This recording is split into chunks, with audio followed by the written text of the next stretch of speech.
Bonjour, c'est Gilles du site boursicoté.com. Voici l'analyse technique des principales paires de devises du marché Forex ainsi que l'analyse de l'or et du pétrole pour les matières premières.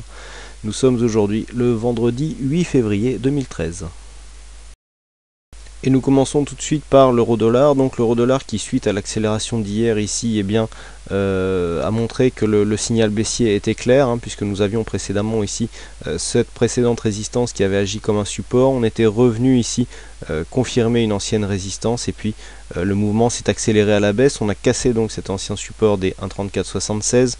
On est venu tester le support majeur des 1,3376. On a oscillé donc suite à un signal de rebond technique ou après un léger une légère survente. Nous avons eu un petit rebond technique mais qui restait très limité au regard de la phase de baisse qui avait eu lieu précédemment.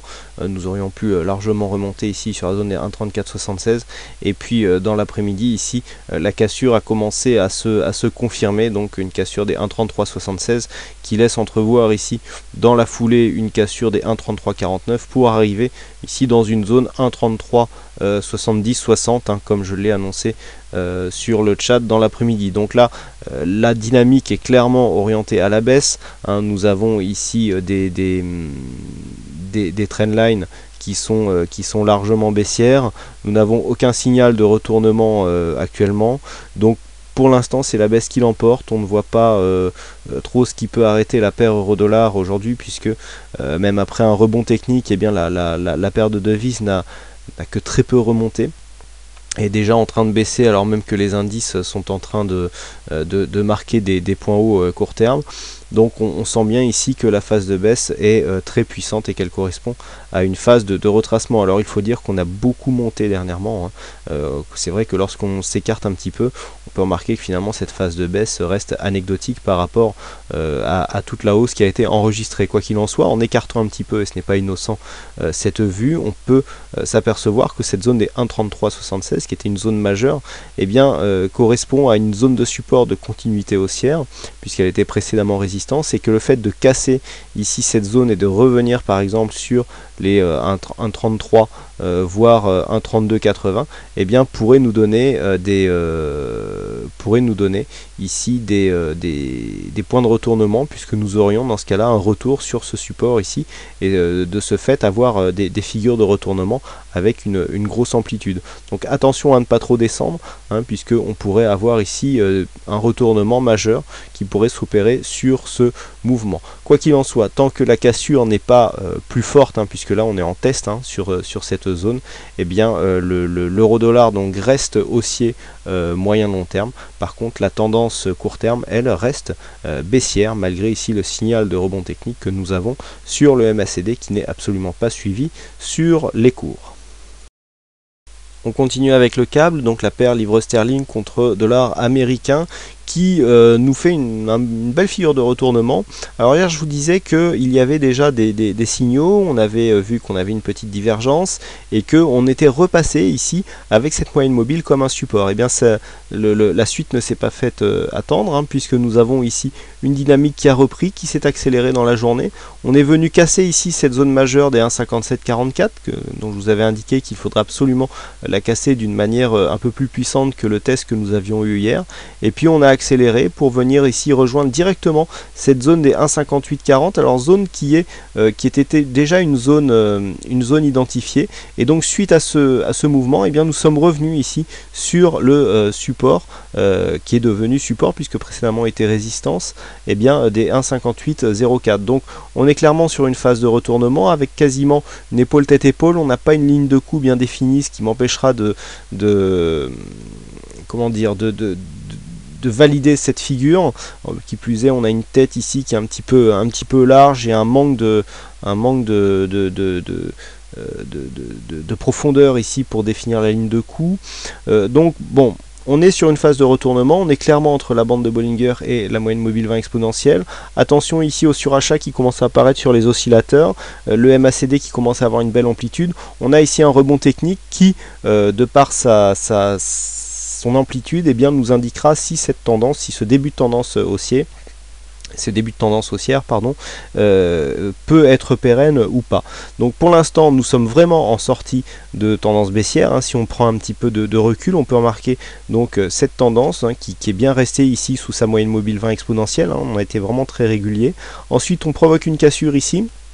Première zone donc où on sort de la dynamique, on oscille, on continue un petit peu à descendre, on trouve un point de bas de retournement et ensuite là le retournement s'opère. Hein. On a la moyenne mobile 20 ici exponentielle qui continue à être résistance après un faux retournement, eh bien est cassée, on retrouve cette moyenne mobile comme un support et on va marquer de nouveau plus haut. Donc on aura réellement validé la poursuite du rebond sur une cassure haussière des 1,5880. Quoi qu'il en soit, ici on est quand même sur un beau signal de retournement malgré une situation très court terme qui pourrait nous donner ici une petite phase d'oscillation horizontale. On continue avec le dollar-yen. Alors le dollar-yen qui lui aussi nous montrait des petits signes d'affaiblissement. Hein. On avait des attaques de plus en plus fréquentes ici sur cette zone de support. On avait commencé à bien l'entamer hier, on avait vu ici la moyenne mobile 20 exponentielle qui commençait à s'écarter.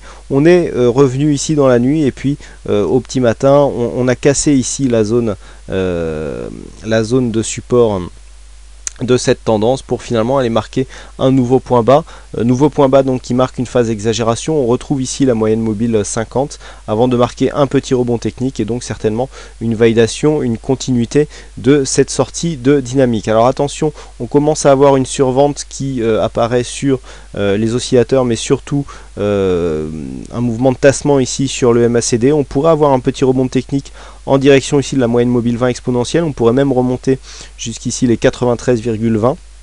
Mais a priori ici la poursuite du mouvement se fera à la baisse hein, puisque nous avons clairement ici une sortie de dynamique. Bon, quoi qu'il en soit, dans l'éventualité où les cours remonteraient hein, suite à une fausse sortie, il faudrait attendre 94,06 pour invalider cette sortie baissière, donc un biais baissier qui est pris par le dollar-yen en tendance court terme. Nous passons tout de suite aux matières premières et donc nous commençons par l'or. Donc l'or qui est en train finalement d'invalider. Alors on avait tracé ces supports résistance ici pour définir un triangle, mais clairement la sortie ici n'a jamais débouché sur une dynamique, donc on invalide totalement. D'ailleurs on sort par la pointe de ce triangle, ce qui implique une invalidation totale de la figure. Quoi qu'il en soit, donc la sortie de la dynamique se fait sur un range. Donc nous avons ce support ici à 1664 $ l'once qui a l'air de bien brider les cours ici pour les empêcher de descendre, même si on sent une petite pression qui est en train de se faire sur cette zone, avec cette moyenne mobile 20 exponentielle qui commence à coiffer les cours et qui pourrait bien nous montrer une prochaine cassure de cette zone, donc des 1664 vers le bas, mais rien de très puissant, hein. On sent pas encore de puissance dans ce mouvement, donc pour l'instant il ne s'agit ici que d'un test hein, qui sera peut-être bien appuyé, mais sur cette zone des 1664. Donc la zone d'évolution en range depuis ces 2-3 derniers jours eh bien, se situe entre 1664 et 1685 $ l'once. Une sortie de cette zone par le haut ou par le bas nous donnerait un signal de tendance directionnelle pour les prochains jours, mais actuellement l'or se situe dans une tendance court terme neutre, donc tant qu'il est dans ce range. Et enfin on termine avec le WTI, donc le WTI qui suite à sa sortie ici baissière avait marqué un petit point de contact haussier avec l'ancien support, et depuis par contre on n'a pas accéléré. Alors on a eu une petite accélération ici, mais qui est tout de suite revenu chercher, et ça je vous l'avais signalé hier, l'ancienne zone de résistance comme encore une résistance, et donc le fait de revenir sur le même niveau, et bien quelque part enlève un petit peu de dynamique au mouvement. Et preuve en est, c'est que hier nous sommes redescendus finalement sur cette zone de point bas, on l'a à peine cassé. Alors par contre là on a un petit signal qui est en train de se faire, puisque on l'a à peine cassé, mais sur le retour ici on a vraiment pris la moyenne mobile 20 ici comme une zone d'entrée en tendance, et là on est vraiment suite à ce contact venu accélérer en direction de la bande de Bollinger inférieure. Donc là on a peut-être un début de signal qui sera confirmé en cas de cassure baissière ici des 95 $ le baril, hein, puisque ce support maintenant se situe un peu plus haut. Voilà, on est à 94,95, donc une cassure ici des 95 $ le baril vraiment confirmerait ce début de tendance. Il est vrai que on a tendance hein, depuis la sortie sortie ici de ce trend de se situer entre cette moyenne mobile 20 et la bande de Bollinger inférieure. À part ce petit contact ici sur la bolle sup, c'est vrai que la grande majorité des cotations se situe dans cette zone qui, on le sait, est une zone de préparation à une tendance baissière, hein, donc on le sait. Et puis l'inverse est vrai également, à savoir lorsque l'on est ici entre la bande Boll et la moyenne mobile supérieure, hein, on se réfère au trading en tendance, et bien on prépare une tendance haussière. Donc sur cette zone ici, on pourrait très bien accélérer. Une accélération des 95 pourrait nous placer dans une phase de consolidation. On a une forte hausse ces dernières semaines du WTI, donc une phase de consolidation est tout à fait possible. On voit que la dynamique est clairement perdue. On avait cette moyenne mobile 50 ici qui supportait bien, très proche de cette tendance, on avait très peu d'entrées, donc c'était une tendance moyen terme, puisque la moyenne mobile 50 est une moyenne mobile moyen terme, mais dont la dynamique ici s'est cassée. Donc maintenant cette moyenne mobile ici joue un rôle de résistance. On a vraiment inversé les flux à tous les niveaux, on va se rapprocher, voilà, on voit ici la moyenne mobile 50 jours qui est passée donc du rôle de support au rôle de résistance ici, depuis la cassure. Voilà, on retrouve vraiment cette moyenne mobile comme une zone de résistance. Et le fait d'avoir une accélération ici avec cette moyenne mobile 20 exponentielle, vous voyez, tiens, c'est en train de descendre, cette moyenne mobile 20 exponentielle qui est en train de s'imposer comme une résistance,